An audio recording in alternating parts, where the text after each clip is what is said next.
காலை உதைக்கும். நான் பட்டுன்னு கீழே சாஞ்சிட்டு நான் நெஞ்சில் ஏறி உட்காந்துட்டு அவனோட ஆடுதுன்னு நினைக்கிறேன். அதாலே எடுத்து என் கண்ணுக்குள்ளே ஃபோர்ஸாக எடுத்துக்கிட்டு நான் கண்ணுக்குள்ளே கண்ணு உள்ளே போன மாதிரி அந்த பொண்ணு எட்டி வயிற்றுல உதச்சி அதோட முடியை பிடிச்சி எடுத்து பீரோட தள்ளி விட்டுட்டான்.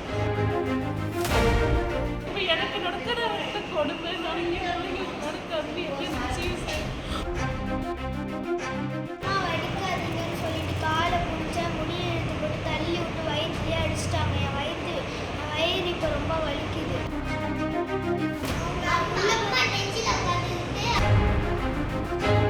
தன்னை தாக்கி பாலியல் வன்முறையில் கணவனின் தம்பி ஈடுபட்டதாக மருத்துவமனையில் சிகிச்சை பெற்று வரும் பெண் பேசிய வீடியோ பெரும் அதிர்ச்சியை ஏற்படுத்தியுள்ளது. அம்மாவை காப்பாற்ற சென்ற 2 பெண் குழந்தையையும் வயிற்றில் உதைத்து சட்டையை கிழித்து அடித்த சம்பவமும் பரபரப்பை ஏற்படுத்தியுள்ளது. கீழே சாஞ்ச அடுத்த செகண்ட் என்னோட தொண்டையை பிடிச்சிட்டாங்க. கத்த முடியும். என்னோட மேலே என்னோட நெஞ்சில் ஏறி உட்காந்துட்டு அவனோட எவ்வளவோ நான் ட்ரை பண்ணுறேன். என்னால் ஒன்றும் முடியல. அதோட ஒரு பெரிய ராடு சார். அதனால இவ்வளோ நீட்ட ஒரு ராடு. அந்த ராடு எடுத்து ஓங்கி என் மண்டையில் அடித்தேன்.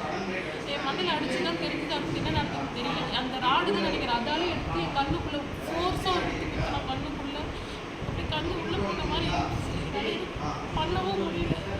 என் பிள்ளைங்க வந்துட்டாங்க. அவனோட ஒய்ஃபும் வந்துட்டா. அவன் என்ன சொல்கிறான்னா, இவளை கொல்லுமாமா, நீ கொல்லு அப்படின்னு சொல்லிட்டு நான் படுத்துருக்கேன் சார். என் கையை நான் விரிச்சுக்கிட்டேன். என்னால் தடுக்கவே முடியல. என் பிள்ளைங்க எங்கள் அம்மா விட்டுருக்கு, நான் இங்கே போயிடுன்னு சொல்லி அவன் காலை பிடிச்சிட்டு அழுகுது. என் பிள்ளைங்க இந்த பொண்ணு மேஜரான பொண்ணு அவன் காலை பிடிச்சிக்கிட்டு அழுகுது. எங்கள் அம்மாவை விட்டுருங்க, நாங்கள் போயிடுறோம் அப்படின்னு சொல்லி அழுகுது. அந்த பொண்ணு எட்டி வயிற்றுல உதச்சி அதோட முடியை பிடிச்சி எடுத்து பீரோட தள்ளி விட்டுட்டான். அடுத்தது சின்ன பொண்ணு அழுகுது. அவன் காலை பிடிச்சிக்கிட்டு விடுங்க விடுங்க, எங்களை காப்பாற்றுங்கன்னு கத்துது. அதுக்கப்புறமா அந்த பொண்ணையை அடித்து அது வயிற்றுல வச்சு ட்ரெஸ்ஸை பிடிச்சி கிழிச்சு மூடையை பிடிச்சி தள்ளி ஃப்ரிட்ஜில் தள்ளி விட்டுட்டான் சார். விட்டது என் தொண்டையை கடைசி வரைக்கும் விடலை சார். என் மூட்டையை பிடிச்ச கடைசி வரைக்குமே விடலை. என்னால் சவுண்டே போட முடியல. பொத்துன்னு சேர்லாம் உடையிற சவுண்டு கேட்டதான் என் பிள்ளைங்க உள்ளே வந்தது. அதுக்கப்புறமா என் புருஷன் வந்தார். என் புருஷன் தலையில் அடிச்சுக்கிட்டு அழுகுறாரு. என் பொண்ணாட்டியை கொண்டுட்டாங்க. இன்னும் உடம்பு ஃபுல்லாக ரத்தம் ஓடுது. பக்கத்து வீட்டுக்கார பையன் அந்த கையை பிடுங்கினாங்க. எங்களுக்கு இப்போ எனக்கு நடக்கிற கொடுமை நிறைய பிள்ளைங்களுக்கு நடக்காது. எப்படி இருந்துச்சு சார்.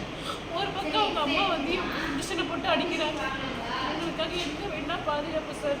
சார் பெண்களுக்காக அந்த நியாயம் இருக்குது, இந்த சட்டம் இருக்குதுன்னு சொல்கிறாங்கல்ல.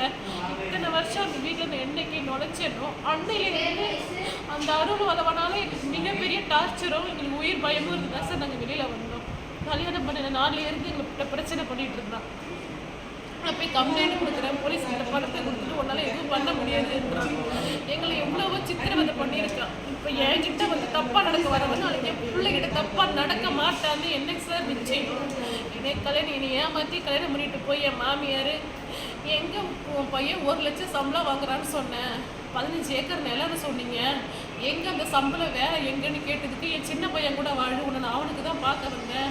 இந்த இளஞ்சமும் அலைமேலும் சொன்னதுனால தான் அவனை நான் பெரியவனுக்கு பார்த்து வச்சா. அவனை லூஸில் விடு, நீ என் சின்ன பையன் கூட வாழுன்னு சொல்லி என்னை அவன் கூட சேர்த்து வைக்க பல வழியில் அது முயற்சி பண்ணுதுங்க சார். நான் ஒத்துக்கலன்னு சொல்லவும் தான் என்னை ரொம்ப சித்திரவதை பண்ணி நான் குளிக்கும்போது பார்க்குறது, ட்ரெஸ் மாற்றும்போது பார்க்குறது, என் புருஷனுக்கு 24 ஹவர்ஸ் சாராயத்தை வாங்கி கொடுக்குறது அப்படின்னு பல வழியில் என்னை டார்ச்சர் பண்ணி கடைசியாக என்னை கட்டி என்னை என் புருஷனுக்கும் எனக்கும் சண்டை சார். என் புருஷன் இல்லாத நேரத்தில் என் மாமியாரும் என்னுடைய கொழுந்தனார் அருள் வளவனும் வீட்டுக்குள்ளே என்னை ரொம்ப ஆபாச வார்த்தைகளில் பேசி அப்பயும் அப்படி தான் ரொம்ப என்னை என்கிட்ட தப்பாக நடக்க ட்ரை பண்ணி வேறு வழியே இல்லாமல் இவங்கள்ட்டேருந்து நான் தப்பிச்சிக்கணும் அப்படின்னு நினச்சி நான் வாழவே கூடாதுன்னு இப்படிலாம் சித்திரவதைப்படுத்துகிறாங்கன்னு என்னால் தாங்க முடியாமல் தான் கத்தி எடுத்து பிளேடு எடுத்து நான் 5 தடவை அவங்க முன்னாடி நான் அறுத்துக்கிட்டேன். நான் அறுக்கும்போது என் மாமியாரும் அருள்வளவனும் உள்ளே தான் நின்னாங்க. என் கையை பிடிக்கவும் இல்லை, யாரையும் கூப்பிடவும் இல்லை. அதுக்கப்புறமா வெளியில் நடந்தெல்லாம் உள்ளே உடனே பார்த்ததுக்கப்புறமா தான் 108க்கு ஃபோன் பண்ணாங்க. 108க்கு ஃபோன் பண்ணதுக்கப்புறமா தான் எனக்கு ஜிஹெச் கூட்டிகிட்டு வந்தாங்க. ஜிஹெச் கூட்டிகிட்டு வந்ததுக்கப்புறமா கதையை அவங்க தப்பிக்கிறதுக்காக வேறு மாதிரி சொல்லிட்டாங்க. வேறு மாதிரி என் மேலே கட்டுக்கதையை கட்டிட்டு வேறு மாதிரி சொல்லிவிட்டு போலீஸ் கேஸ் ஆகிடுச்சு. போலீஸ் கேஸ் ஆகி போலீஸ் விசாரிச்சுது. விசாரணையில் என் மேலே நியாயம் இருக்கிறத போலீஸ் தெரிஞ்சுக்கிட்டாங்க. அந்த குடும்பம் அந்த அருள் வளவனால தான் எனக்கு பிரச்சனை இருக்குன்னு தெரிஞ்சுக்கிட்டு எல்லா உண்மைகளையுமே நான் சொன்னேன். சொல்லிட்டு காலை பிடிச்சா முடிய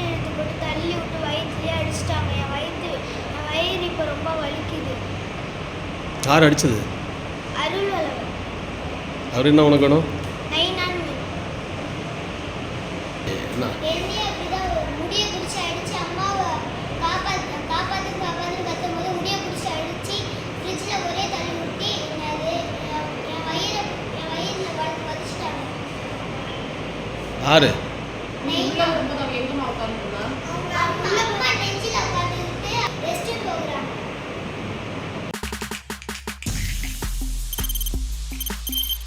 தவிர்க்க முடியாத தம்ப்நெயில்ஸ், கலக்கலான கண்டென்ட்ஸ், சினிமாவும் சீரியஸ் பிரச்சனைகளும், பல வருடங்கள் இடைவெளிக்கு பிறகு இந்த படத்துல ஒரு கலகலப்பும் கைகலப்பும், போயிட்டே தான் இருக்காரே தவிர பிரேக்கே இல்லாமல் பிரேக்கிங் நியூஸ் சொல்லும் தந்தி டிவி ஆப். இன்ஸ்டா தலைமுறை வரை இறங்கி அடிக்கும் தந்தி டிவியின் டிஜிட்டல் எக்ஸ்க்ளூசிவ். அது தண்ணிக்குள்ள போகும்போது ஹேங் ஆயிடுச்சு. உங்களுக்கு விஜய் சார் எந்த அளவுக்கு ரொம்ப பிடிக்கும்? Of course, Malayalis are huge Vijay sir fans. ரெண்டு பேருமே ரொம்ப பிடிக்கும் எனக்கு. தந்தி டிவி ஆப்பை இலவசமா டவுன்லோட் செய்யுங்க. ஃபாலோ பண்ணுங்க, சப்ஸ்கிரைப் பண்ணுங்க, என்ஜாய் பண்ணுங்க.